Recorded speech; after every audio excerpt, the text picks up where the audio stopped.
ആകാശവാണി. നമസ്കാരം. വാർത്തകൾ വായിക്കുന്നത് Tulsidas Parameswaran.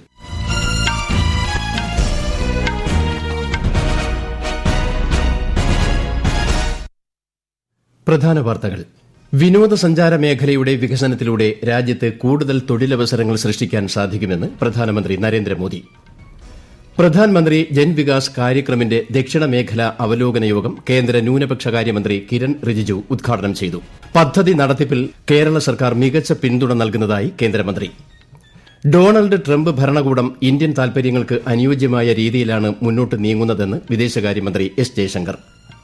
Khelo India para games രണ്ടാം പതിപ്പ് ഈ മാസം 20 മുതൽ 27 വരെ ന്യൂഡൽഹിയിൽ. ISL ഫുട്ബോളിൽ ഇന്ന് ഹൈദരാബാദ് പഞ്ചാബ് എഫ്സിയെ നേരിടും. വാർത്തകൾ വിശദമായി. രാജ്യത്തെ വിനോദസഞ്ചാര മേഖലയുടെ വികസനത്തിന് കേന്ദ്ര സർക്കാർ പ്രത്യേക ശ്രദ്ധ നൽകുന്നതായി പ്രധാനമന്ത്രി നരേന്ദ്രമോദി. ഉത്തരാഖണ്ഡിൽ പൊതുസമ്മേളനത്തെ അഭിസംബോധന ചെയ്യുകയായിരുന്നു അദ്ദേഹം. വിനോദസഞ്ചാര മേഖലയുടെ വികസനത്തിനായി കേന്ദ്ര ബജറ്റിൽ ഇത്തവണ പ്രത്യേക പദ്ധതികൾ ആവിഷ്കരിച്ചിട്ടുണ്ട്. രാജ്യത്തെ യുവജനങ്ങൾക്ക് കൂടുതൽ തൊഴിലവസരം സൃഷ്ടിക്കാൻ ഇതിലൂടെ സാധിക്കുമെന്നും അദ്ദേഹം പറഞ്ഞു. साल के बजट में 50 टूरिस्ट डेस्टिनेशंस को विकसित करने का प्रावधान किया गया है. इन डेस्टिनेशंस पर होटलों को इंफ्रास्ट्रक्चर का दर्जा दिया जाएगा. इससे पर्यटकों के लिए सुविधाएं बढ़ेगी और स्थानीय रोजगार को भी बढ़ावा मिलेगा. केंद्रीय कैबिनेट ने केदारनाथ रोपवे प्रोजेक्ट और हेमकुंड रोपवे प्रोजेक्ट को मंजूरी दे दी है. केदारनाथ रोपवे बनने के बाद जो यात्रा 8 से 9 घंटे में पूरी होती है, अब उसे लगभग 30 मिनट में पूरा किया जाएगा. इससे बुजुर्गों, बच्चों, महिलाओं के लिए केदारनाथ यात्रा और सुगम हो जाएगी. ഉത്തരാഖണ്ഡിൽ ശൈത്യകാല വിനോദസഞ്ചാരം പ്രോത്സാഹിപ്പിക്കുന്നതിന്റെ ഭാഗമായാണ് പ്രധാനമന്ത്രിയുടെ സന്ദർശനം. ഹർഷിലിൽ നടക്കുന്ന ട്രെക്ക് ബൈക്ക് റാലികളുടെ ഫ്ളാഗ് ഓഫും പ്രധാനമന്ത്രി നിർവഹിച്ചു. മുഖുവായിൽ ഗംഗാദേവി ആരാധനാലയത്തിലും അദ്ദേഹം ദർശനം നടത്തി. പ്രധാൻമന്ത്രി ജൻവികാസ് കാര്യക്രം പദ്ധതി നടപ്പാക്കുന്നതിൽ കേരള സർക്കാർ മികച്ച പിന്തുണ നൽകുന്നതായി കേന്ദ്ര ന്യൂനപക്ഷകാര്യമന്ത്രി കിരൺ റിജിജു. പദ്ധതി നടത്തിപ്പിൽ കേന്ദ്രം പൂർണ്ണ പിന്തുണ നൽകുമെന്നും അദ്ദേഹം തിരുവനന്തപുരത്ത് പറഞ്ഞു. കേന്ദ്ര ന്യൂനപക്ഷകാര്യ മന്ത്രാലയത്തിന്റെ ആഭിമുഖ്യത്തിൽ നടപ്പിലാക്കുന്ന കേന്ദ്രാവിഷ്കൃത പദ്ധതിയായ PMJVKയുടെ ദക്ഷിണ മേഖലാ അവലോകന യോഗവും പരിശീലന ശില്പശാലയും ഉദ്ഘാടനം ചെയ്യുകയായിരുന്നു അദ്ദേഹം. ന്യൂനപക്ഷ വിഭാഗങ്ങൾക്ക് വളരെയേറെ പ്രാധാന്യം നൽകുന്ന സംസ്ഥാനമാണ് കേരളമെന്നും അദ്ദേഹം പറഞ്ഞു. Minority community concentrated state in our country. So there will be naturally more schemes going to Kerala. So we have to always remember that the government of India and the government of Kerala will always take care of all the minority communities along with the majority communities. കേന്ദ്ര സഹമന്ത്രി George Kurian, സംസ്ഥാന ന്യൂനപക്ഷകാര്യമന്ത്രി V Abdurahiman തുടങ്ങിയവർ പരിപാടിയിൽ പങ്കെടുത്തു. ഒരു ദിവസത്തെ സന്ദർശനത്തിനായി ഇന്ന് രാവിലെയാണ് ശ്രീ കിരൺ റിജിജു തിരുവനന്തപുരത്ത് എത്തിയത്. ദേശീയ കന്നുകാലി ആരോഗ്യ രോഗപ്രതിരോധ പദ്ധതി 3880 കോടി രൂപ ചെലവിൽ പരിഷ്കരിക്കാൻ ഇന്നലെ ചേർന്ന കേന്ദ്ര മന്ത്രിസഭാ യോഗം തീരുമാനിച്ചു. കുറഞ്ഞ ചെലവിൽ ജനറിക് വെറ്ററിനറി മരുന്നുകൾ ഉറപ്പുവരുത്തുന്ന പശു ഔഷധി സംരംഭം കൂടി പദ്ധതിയിൽ ഉൾപ്പെടുത്തും. 4000 കോടി രൂപ ചെലവിൽ സോൻപ്രയാഗ് കേദാർനാഥ് റോപ്പ് വേയും 730 കോടി രൂപ ചെലവിൽ ഹേംകുണ്ഡ് സാഹിബ് റോപ്പ് വേയും വികസിപ്പിക്കുന്നതിനും കേന്ദ്രമന്ത്രിസഭ അനുമതി നൽകി. അമേരിക്കയിലെ ഡൊണാൾഡ് ട്രംപ് ഭരണകൂടം ഇന്ത്യൻ താൽപര്യങ്ങൾക്ക് അനുയോജ്യമായ നിലയ്ക്കാണ് മുന്നോട്ട് നീങ്ങുന്നതെന്ന് വിദേശകാര്യമന്ത്രി എസ് ജയശങ്കർ. ട്രംപിന്റെ കീഴിൽ അമേരിക്കയുടെ വിദേശ നയമാറ്റം പ്രതീക്ഷിച്ചിരുന്നതാണെന്നും ഇത് ഇന്ത്യയ്ക്ക് പലതരത്തിൽ അനുയോജ്യമാണെന്നും അദ്ദേഹം പറഞ്ഞു. UK അയർലൻഡ് സന്ദർശനത്തിനിടെ ലണ്ടനിൽ നടന്ന പരിപാടിയിൽ സംസാരിക്കുകയായിരുന്നു വിദേശകാര്യമന്ത്രി. An administration which in our parlance is moving towards multipolarity, and that is something which suits India, and by practicing promoting. Since 1945 one tends to think and talk about the United States as US and the Western world, so it's more like a bloc rather than a nation. US's own self-perception is now more as a nation and perhaps a little less as a bloc. ഇറക്കുമതി തീരുവ വിഷയത്തിൽ ഉഭയകക്ഷി വ്യാപാര ഉടമ്പടി ചർച്ച ചെയ്യുന്നതിനായി കേന്ദ്രമന്ത്രി പീയൂഷ് ഗോയൽ വാഷിംഗ്ടണിൽ തുടരുകയാണെന്നും അദ്ദേഹം പറഞ്ഞു. ആഗോള ഇലക്ട്രോണിക്സ് മേഖലയിൽ ഇന്ത്യയുടെ സ്ഥാനം ശക്തിപ്പെടുന്നതായി കേന്ദ്രമന്ത്രി അശ്വിനി വൈഷ്ണവ്. സോഫ്റ്റ്വെയർ മേഖലയിൽ എന്നപോലെ ഹാർഡ്വെയർ നിർമ്മാണത്തിലും രാജ്യം അതിവേഗം മുന്നേറുകയാണെന്ന് ഒരു ദേശീയ ദിനപത്രത്തിൽ എഴുതിയ ലേഖനത്തിൽ മന്ത്രി പറഞ്ഞു. AI ഉൾപ്പെടെയുള്ള സാങ്കേതിക വിദ്യകൾ തദ്ദേശീയമായി വികസിപ്പിക്കുവാനുള്ള ശ്രമങ്ങൾ നടന്നുവരികയാണെന്നും കേന്ദ്രമന്ത്രി വ്യക്തമാക്കി. ഈ വാർത്തകൾ ആകാശവാണിയിൽ നിന്ന്.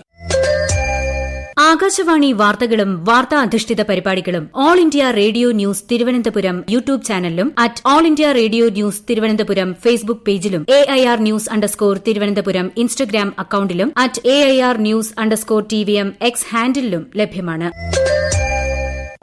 ഉപരാഷ്ട്രപതി ജഗദീപ് ധൻകർ ഇന്ന് മഹാരാഷ്ട്ര സന്ദർശിക്കും. മുംബൈയിൽ നടക്കുന്ന മുരളി ദിയോറ മെമ്മോറിയൽ ഡയലോഗിന്റെ ഉദ്ഘാടന പതിപ്പിൽ അദ്ദേഹം മുഖ്യ അതിഥിയാകും. തെലങ്കാന ടണൽ ദുരന്തത്തിൽ രക്ഷാപ്രവർത്തനത്തിനായി കേരള പോലീസിന്റെ 2 കടാവർ നായകളെ അയച്ചു.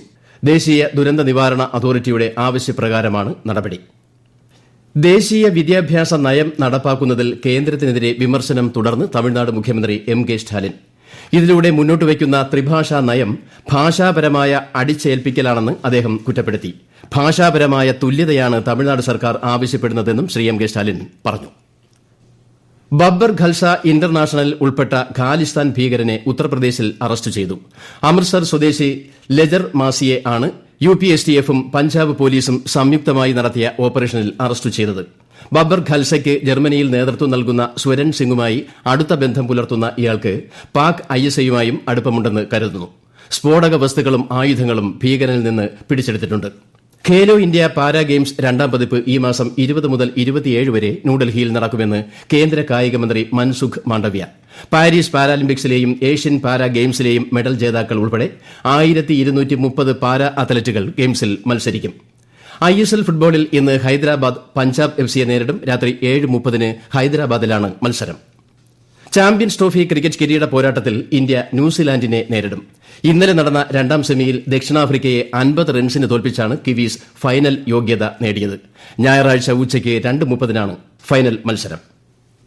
ബംഗ്ലാദേശ് ക്രിക്കറ്റ് താരം മുഷ്ഫിഖുർ റഹീം ഏകദിന ക്രിക്കറ്റിൽ നിന്ന് വിരമിക്കൽ പ്രഖ്യാപിച്ചു. ടെസ്റ്റ് ക്രിക്കറ്റിൽ കളിക്കുന്നത് തുടരുമെന്നും അദ്ദേഹം അറിയിച്ചു. വിക്കറ്റ് കീപ്പറും ബാറ്ററുമായ മുഷ്ഫിഖുർ ബംഗ്ലാദേശിനായി 274 ഏകദിനങ്ങൾ കളിച്ചിട്ടുണ്ട്. ഏകദിനങ്ങളിൽ ബംഗ്ലാദേശിനായി ഏറ്റവുമധികം റൺസ് നേടിയ താരവും മുഷ്ഫിഖുർ റഹീമാണ്. യുക്രൈന് ഇന്റലിജൻസ് വിവരങ്ങൾ കൈമാറുന്നത് അമേരിക്ക നിർത്തിവച്ചു. സൈനിക സഹായം അവസാനിപ്പിച്ചതിന് പിന്നാലെയാണ് ഈ നടപടി. റഷ്യ യുക്രൈൻ സംഘർഷം അവസാനിപ്പിക്കുന്നതിൽ അമേരിക്കയുമായി സഹകരിക്കാൻ യുക്രൈനുമേൽ സമ്മർദ്ദം ചെലുത്തുകയാണ് ട്രംപ് ഭരണകൂടം ഇതിലൂടെ ഉദ്ദേശിക്കുന്നത്. അമേരിക്ക ചുമത്തിയ അധിക തീരുവ ഒഴിവാക്കാൻ കാനഡ മതിയായ രീതിയിൽ നടപടികൾ സ്വീകരിച്ചിട്ടില്ലെന്ന് കനേഡിയൻ പ്രധാനമന്ത്രി ജസ്റ്റിൻ ട്രൂഡോയോട് US പ്രസിഡന്റ് ഡൊണാൾഡ് ട്രംപ്. കാനഡയ്ക്കും മെക്സിക്കോയ്ക്കും ഏർപ്പെടുത്തിയ 25% അധിക തീരുവ ചൊവ്വാഴ്ച മുതൽ പ്രാബല്യത്തിൽ വന്നിരുന്നു. ചൈനയിൽ നിന്നുള്ള ഇറക്കുമതിക്ക് 20% തീരുവയാണ് US അധികമായി ഏർപ്പെടുത്തിയത്. അനധികൃത കുടിയേറ്റവും മയക്കുമരുന്ന് കടത്തും തടയുന്നില്ല എന്നതാണ് ഈ രാജ്യങ്ങൾക്കെതിരെ ട്രംപ് ഉയർത്തുന്ന ആരോപണം. അമേരിക്കൻ ഉൽപ്പന്നങ്ങൾക്ക് വലിയ തോതിൽ തീരുവ ഈടാക്കുന്ന ഇന്ത്യ ഉൾപ്പെടെയുള്ള രാജ്യങ്ങൾക്കെതിരെ എതിർ തീരുവ ഏർപ്പെടുത്തുമെന്നും ട്രംപ് മുന്നറിയിപ്പ് നൽകിയിട്ടുണ്ട്. അമേരിക്കയിലെ വിസ്കോൺസിനിൽ ഇന്ത്യൻ വിദ്യാർത്ഥി വെടിയേറ്റു മരിച്ചു. തെലങ്കാന സ്വദേശി പ്രവീണാണ് അജ്ഞാതരുടെ വെടിയേറ്റു മരിച്ചത്. സംഭവത്തെക്കുറിച്ച് കൂടുതൽ വിവരങ്ങൾ ലഭിച്ചിട്ടില്ലെന്ന് കുടുംബാംഗങ്ങൾ അറിയിച്ചു. പാകിസ്ഥാനിലെ ബലൂചിസ്ഥാൻ പ്രവിശ്യയിലെ മാർക്കറ്റിൽ ഇന്നലെയുണ്ടായ സ്ഫോടനത്തിൽ 4 പേർ കൊല്ലപ്പെടുകയും 5 പേർക്ക് പരിക്കേൽക്കുകയും ചെയ്തു. മോട്ടോർ സൈക്കിളിൽ ഘടിപ്പിച്ചിരുന്ന സ്ഫോടക വസ്തുവാണ് പൊട്ടിത്തെറിച്ചത്. രാജ്യത്തെ ഓഹരി വിപണികളിൽ നേട്ടം. സെൻസെക്സ് 258 പോയിന്റ് ഉയർന്ന് 73,988-ലും നിഫ്റ്റി 97 പോയിന്റ് ഉയർന്ന് 22,435-ലും വ്യാപാരം പുരോഗമിക്കുന്നു. സ്വർണ്ണവില കുറഞ്ഞു. ഗ്രാമിന് 45 രൂപ കുറഞ്ഞ് 8,020 രൂപയും പവന് 360 രൂപ കുറഞ്ഞ് 64,160 രൂപയുമാണ് ഇന്നത്തെ വില.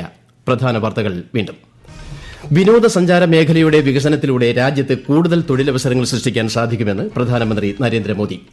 പ്രധാൻമന്ത്രി ജൻവികാസ് കാര്യക്രമിന്റെ ദക്ഷിണ മേഖല അവലോകന യോഗം കേന്ദ്ര ന്യൂനപക്ഷ കാര്യമന്ത്രി കിരൺ റിജിജു ഉദ്ഘാടനം ചെയ്തു. പദ്ധതി നടത്തിപ്പിൽ കേരള സർക്കാർ മികച്ച പിന്തുണ നൽകുന്നതായി കേന്ദ്രമന്ത്രി. ഡൊണാൾഡ് ട്രംപ് ഭരണകൂടം ഇന്ത്യൻ താൽപര്യങ്ങൾക്ക് അനുയോജ്യമായ രീതിയിലാണ് മുന്നോട്ട് നീങ്ങുന്നതെന്ന് വിദേശകാര്യമന്ത്രി S. Jaishankar. Khelo India para games 2ാം പതിപ്പ് ഈ മാസം 20 മുതൽ 27 വരെ ന്യൂഡൽഹിയിൽ. ISL ഫുട്ബോളിൽ ഇന്ന് ഹൈദരാബാദ് പഞ്ചാബ് FCയെ നേരിടും. വാർത്തകൾ കഴിഞ്ഞു. അടുത്ത വാർത്താ പ്രക്ഷേപണം വൈകുന്നേരം 6:30.